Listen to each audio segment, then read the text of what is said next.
Well, welcome everybody to this week's Metagame Minute, once weekly Chaotic Amateurs follow-up podcast, free every Thursday wherever you get this podcast. Let's jump right into this because I don't know about you guys, but I was really anxious to play our next session after leaving off at the big giant Gundam down here.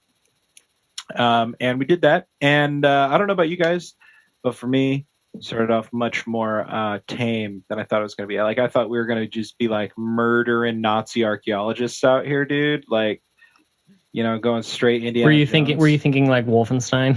Yes. Yeah, is that where your head was at? Yeah, I had a feeling. For sure.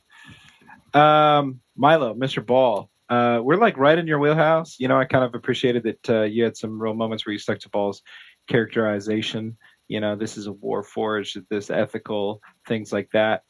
I don't know. Just take us through your episode today. It was really cool meeting Julia again. I was kind of confused on whether or not she remembered us or not, or if this was like a previous version of her that like maybe she did some like weird time travel shit. I didn't really know. The fact that we had like reintroduced ourselves was kind of wasn't positive what exactly was happening. Most of my time was thinking about, okay, what would Ball be thinking about this scenario? How would he be comparing it to what he saw in Tiernan's like laboratory thing? Like, what are the thoughts behind that? I don't know. It was a thinking heavy episode for me, definitely. I did wish that I asked. What was I thinking? I wanted to ask her. Damn it! Now I forgot. There was something that I was. Never mind. Come back to me later, and maybe I'll have it. Okay. What color is the petrified tree, Alex? Because I was envisioning like a pink grapefruit color, kind of like that piece of Polina Beamcast that I have. Oh. From Dark Tower too, but no, it's more of an army green, kind of like a faded green color. Okay, that's cool, dude. Yeah. Oh, okay. Caleb, Scory, Telbrun, Mr. Elk, Mr. Getting Shot with a Bolt, Mr. Now a Cat. Mm-hmm. This is probably the most you've used your abilities in one episode ever. I know, and all I wanted to do with the elk is bed down as an elk and wake up as a person.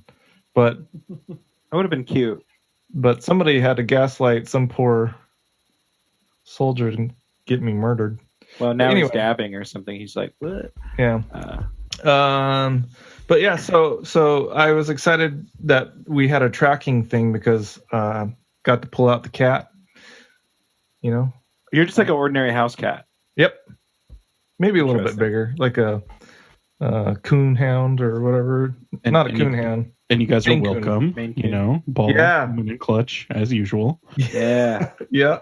It's always Ball though. But I'm the MVP plays even when he's not there. I'm really excited about finding this dungeon and the fact that it appears that our culprit is down there. And I'm dying for people to put liquid on things because it seems to do something everywhere we go. I'm wondering if we should put them on the entrance of this cave, if we should put them on the robot. I think Wolf at one point said something about putting the skull in the robot, which would be pretty cool if that worked. So you think that our guy's down here? That's what my senses tell me. Dash, do you think the guy's down here? Just real quick. I think it's a trap. We're all gonna die. But yeah. I mean, if we did, that'd be hilarious too. I'm open to all possibilities. But I have a solid feeling that the guy's down there, just because, you know. I mean, I don't think Alex would just lead us into a trap. Never. No. Right. I'm trying to determine how many ways we went wrong going all the way to this tree, and it feels like going in it runs contrary to like what we do on this podcast, which is not split up. We've like never split up, which is something that I actually really enjoy. And so I didn't think we'd get this far. I thought maybe we'd go a little ways, find out that we couldn't catch him, or we would catch him, and then we turn around and it'll all be hunky dory. But the fact that we're like so far away from the party, now we're going into a dungeon.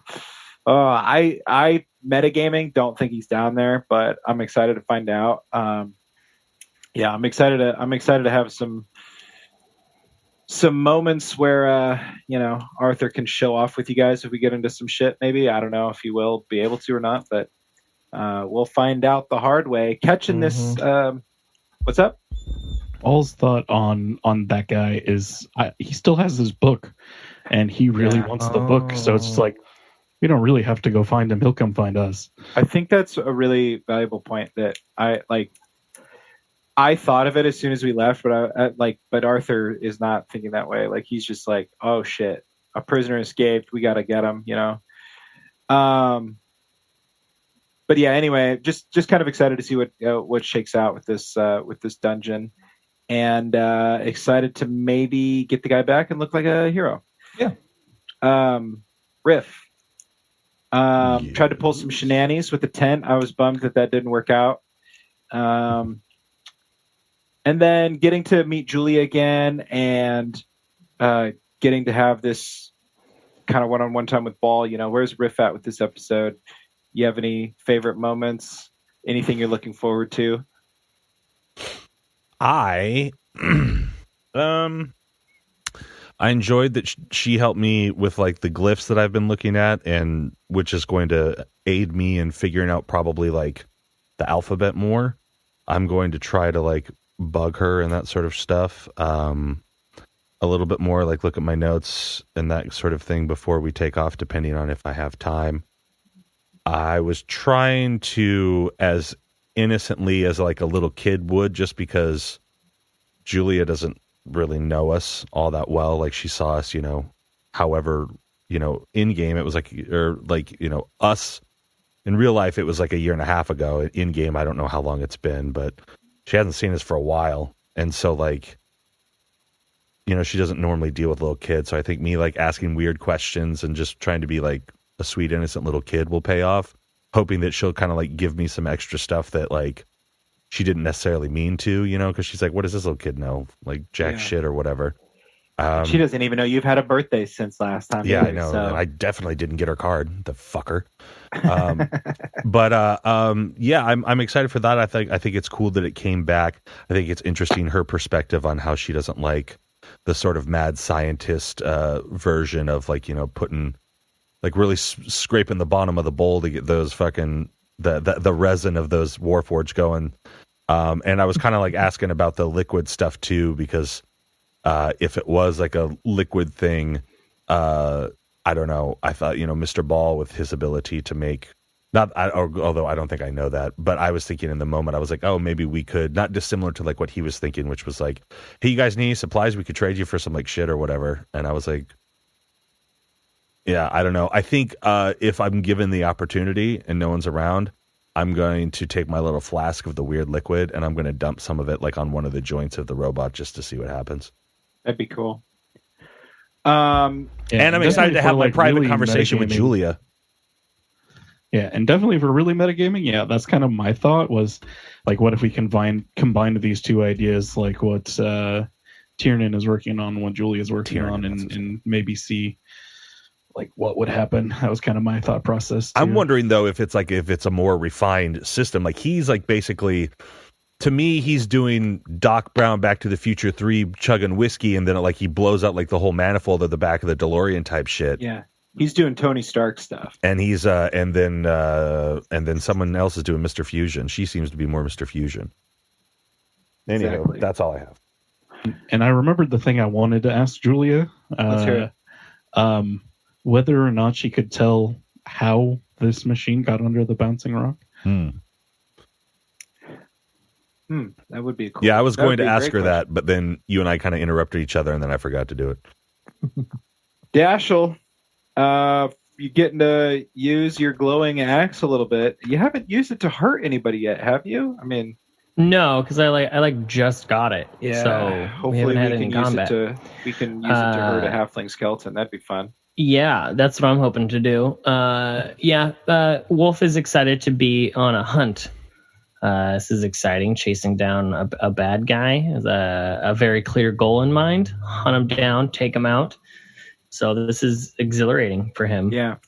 See, that was one reason why I picked, because I kind of like tried to divide the party the way that I wanted it divided, and I thought like, okay, here's It's definitely Scory. the way that made the most sense. Like, Well, it me does and in a Rick are way. the ones that would be doing the investigations, and you guys would go. Right.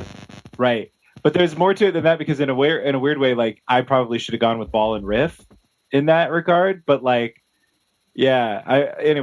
But you're right. I that's kind of why I looked at it that way. I was like, well, this is person could be.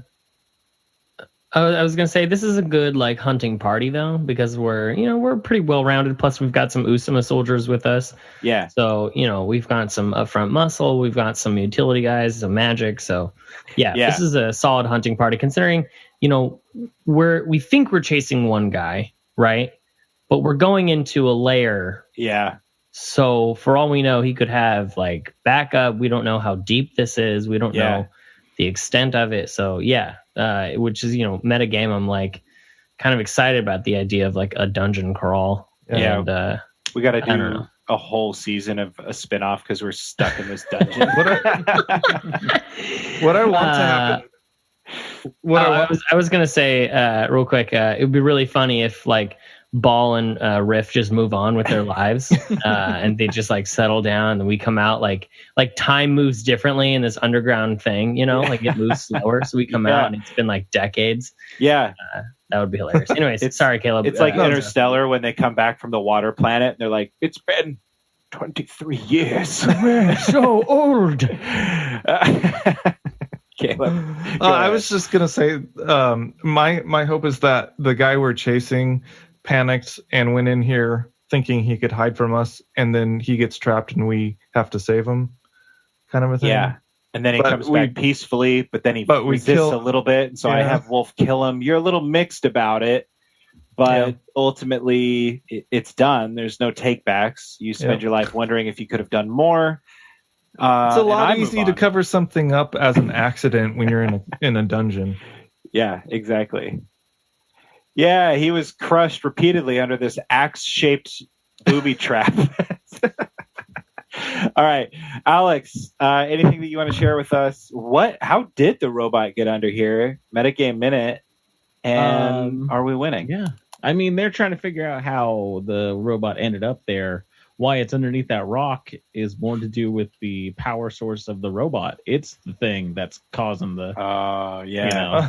You see that kind of this glowing chest piece glows and pushes the rock away, and then kind of dissipates and it falls back on. Yeah.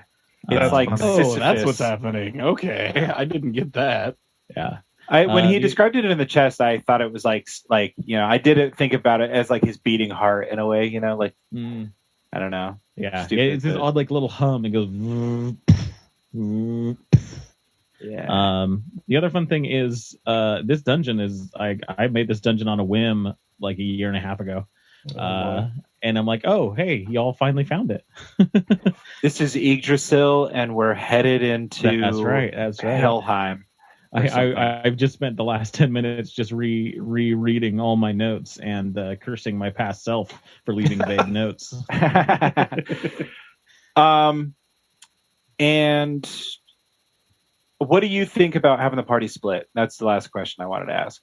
Does that bother you? Is it personally? just I like split parties. Like I think that it's interesting. I think the way this party split, like you're saying, this is it's very interesting. I like that it's the three of you going after this. I like that Riff and Ball are the two that's kind of stayed and talked with Julia. I really like those two interactions. Hopefully we won't keep y'all split up too long. I don't, y'all won't spend a year in this dungeon, I don't think. Damn. But we're not coming out level 20. It's neat. Having fewer resources to try and solve the problems that are in front of you. It stretches your brain a bit. Cool. All right, guys. Well, this has been Metagame Minute, your once weekly Chaotic Amateurs follow-up podcast, free every Thursdays. We'll be back Monday to find the thrilling conclusion to Yggdrasil, the life tree, and the camp by the robot. Goodbye. Grab your sword, keep on adventuring.